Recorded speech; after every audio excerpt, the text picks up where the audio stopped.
To me, villains are people who hold a grudge. They often feel like they've been treated unfairly by the protagonist, by society, or someone close to them, and as a result, they're determined to right this perceived wrong. They believe their actions are justified, or at least that they are doing something bad for a good reason. And that is what makes them scary. Their moral compass has been lost somewhere along the way in their past. Welcome to the Write It Scared podcast. I'm your host, Stacey Fraser, a formerly repressed creative soul turned fiction writer, story editor, and author accelerator certified fiction book coach. At Write It Scared, we tell the truth about why writing a novel is so hard by acknowledging that most writers grapple with two stories: the one they want to put on the page to the best of their ability, and the often subconscious internal story that prevents them from doing it. This show is designed to help you identify and rewrite the internal narrative holding you back while you discover and write the story you want to tell and learn all the tools to help you do that successfully. Join me each week for a new episode where we'll talk about writing to deepen our understanding of the craft and of ourselves as writers. Writing a novel is an inside job that we do not do alone. Welcome to Write It Scared. I'm glad you're here. Let's dive in. Hi, writer. Welcome back to another episode of the Write It Scared podcast. I'm so happy you're here. Today is a solo show. Last episode, episode 6, I interviewed Sam Scull, an author and a book coach of the mystery, thriller, and suspense genre, and we were discussing what a writer needs to consider when writing in the mystery, thriller, and suspense genres. And one thing we touched on pretty heavy was how to think about your villain. But today I wanted to dive in a little deeper and talk about an antagonist versus a villain and touch on specific questions that you can ask to help you craft your villain's backstory and really create a credible villain that is going to be believable. So what's an antagonist versus what's a villain? The terms villain and antagonist are often used interchangeably, but that isn't correct, and it leads to confusion when writers are shaping their story's conflict. An antagonist is any force that opposes the protagonist's efforts to achieve their desire. The antagonist is responsible for creating the story's central conflict and the ultimate story question. The antagonist can be a person, situation, thing, event, or it can be an internal trait that gets in your main character's way. Now, this is where a villain is different. A villain is an antagonistic force, but they are one who intends the protagonist harm, and usually in the worst way possible. They are malicious and ruthless, and as an archetype, they often embody something sinister about humanity. So here's an example. Voldemort is clearly a villain. He wants to kill Harry, but Severus Snape is an antagonist, a character who seems to oppose Harry's goal of getting on well at Hogwarts. So you could say that all villains are antagonistic forces, but not all antagonistic characters are villains. That is true 90% of the time, unless your protagonist is the actual villain. So in this case, you think of Dexter or Walter White in Breaking Bad, but we're going to leave those fellows off the table for now. So does your story need a villain? Maybe.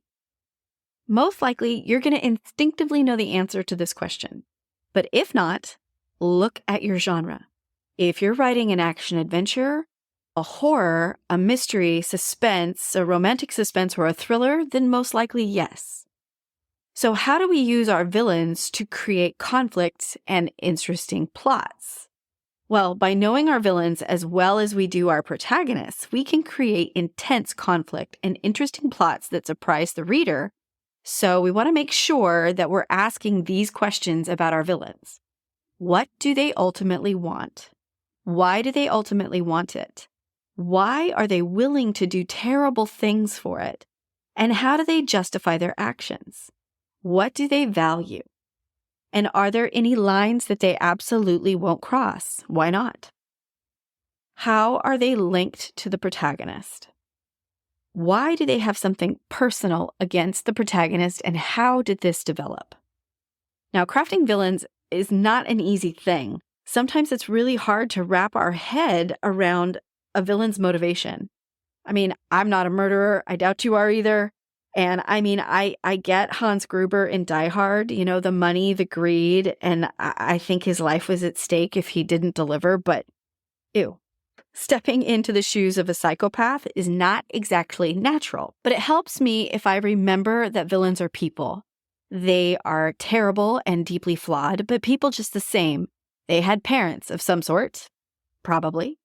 They had childhoods, first kisses, loves, dates, sex, pets, and jobs, all of that. Or maybe they missed out and they knew they shouldn't have. My point is they weren't just born evil. They lived a whole and maybe miserable life before they put a target on the protagonist's back. It's a life that shaped them into the merciless tyrant that we're going to meet in the pages. To me, villains are people who hold a grudge. They often feel like they've been treated unfairly by the protagonist, by society, or someone close to them, and as a result, they're determined to right this perceived wrong.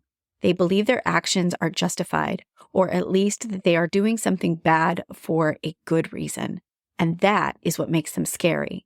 Their moral compass has been lost somewhere along the way in their past. So when you're creating a villain, you want to look at their entire life story. Who were they as a child? How were they treated? What pain did they suffer and how did they cope? What beliefs do they have about themselves and the world because of their lived experience? What do they believe they need to feel fulfilled?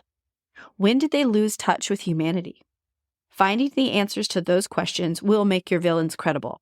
They won't just be doing evil deeds for the fun of it, because that's boring. When villains take action for a justified reason, they create believable problems for your protagonist.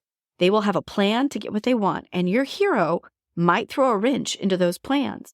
Or the villain may have waited in the shadows for a long time for the protagonist to come across some exposure threshold, and now it's time to go after them. The conflict in the story will always come back to the logic behind the villain's actions, their motivations, and their justifications. If this feels backward to how we normally frame a narrative because we're always talking about the importance of character agency and character-driven stories, I get it. Of course, our protagonists must have agency. They have to make decisions about something important to them and take action on that. But remember, the story is a dance between two opposing forces, and the main character isn't the only one driving the story bus here. Without the antagonistic force to create the first bit of conflict, the inciting incident, the protagonist would bump along unchanged, and that means there would be no story. We need both sides of the equation because it takes two to tango. So as you're writing your novel, remember that your villain has a story of their own. Sure, they may be on the gray to dark side of morality, but their actions lie in layers of hurt, anger, and maybe even a hint of twisted logic. So make sure you know what motivates them and how they came to be the person who is willing to do horrible things and what they are risking to do it. So dive into their past, unravel their motivations, and let their character arc challenge your protagonist's journey. If you would like a quick PDF download of the questions that I asked in this episode to help you create a credible villain by looking at their backstory and digging into their desires and motivations, go to writeitscared.co/villains, and I will also post a link to that resource in the show notes. Thank you so much for joining me today. I hope this episode was helpful. If you have any questions, you can reach out to me at my email address, stacy@writeitscared.co, and I will see you next week. Thank you for listening to the Write It Scared podcast. If you enjoyed today's show, please make sure to hit the follow button so you never miss an episode. And please leave a review. Reviews help other writers like you find the voices and messages they need to hear to continue to write their stories. Let's lift each other up. Remember, you can be scared and still be unstoppable. I'll see you next week.